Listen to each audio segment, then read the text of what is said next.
Hey everyone, my name is Danielle and I'm a sophomore at the University of Missouri, and I'm here to just share my story of how God changed my life from being an insecure person to a trusting person. I always went to church as a kid. I believed in God. I knew He was real and that He was important. He died for our sins, and I didn't really know anything deeper than that.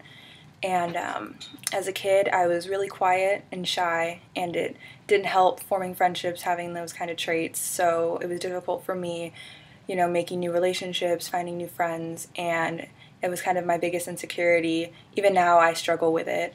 And I think I just didn't understand why it took so long for me to make friendships or to relate to people.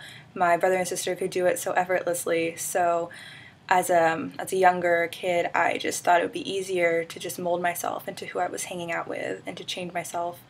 And I felt that if I changed myself, I'd be accepted, in that group easier. And I realized that if I changed myself and they accepted me, they weren't really accepting who I really was.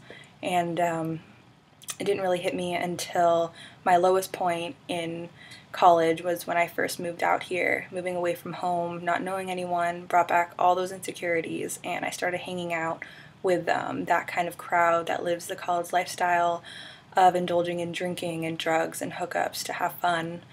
And it wasn't really until I was almost going home, almost having to move back home from college, that God opened my eyes to see how I was living and who I was becoming. God literally had to pull me out of that situation and kind of just show me, you are becoming someone you don't want to become.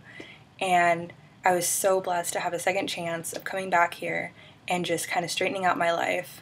And I started rebuilding my relationship with God and knowing that I don't have to change myself for anyone else but Him, and knowing that He loves me for whoever I am. And I found, my group of friends here. I found a great ministry, and I trust Him now with everything I do. Anything that happens in my life, all my struggles, I know that I can just turn to Him, and He always takes care of it, no matter what. Yeah, even though I can't say I don't stress, I do, but He always comes out in the end and does something great. And, it's so nice having Him in my life. And I hope that, I continue to learn to trust more, and I'm going to struggle. I know that I have my faults, but He's taken a lot of those insecurities away, and it's helped me with my life. And I hope that maybe this video has helped you, and thank you for watching.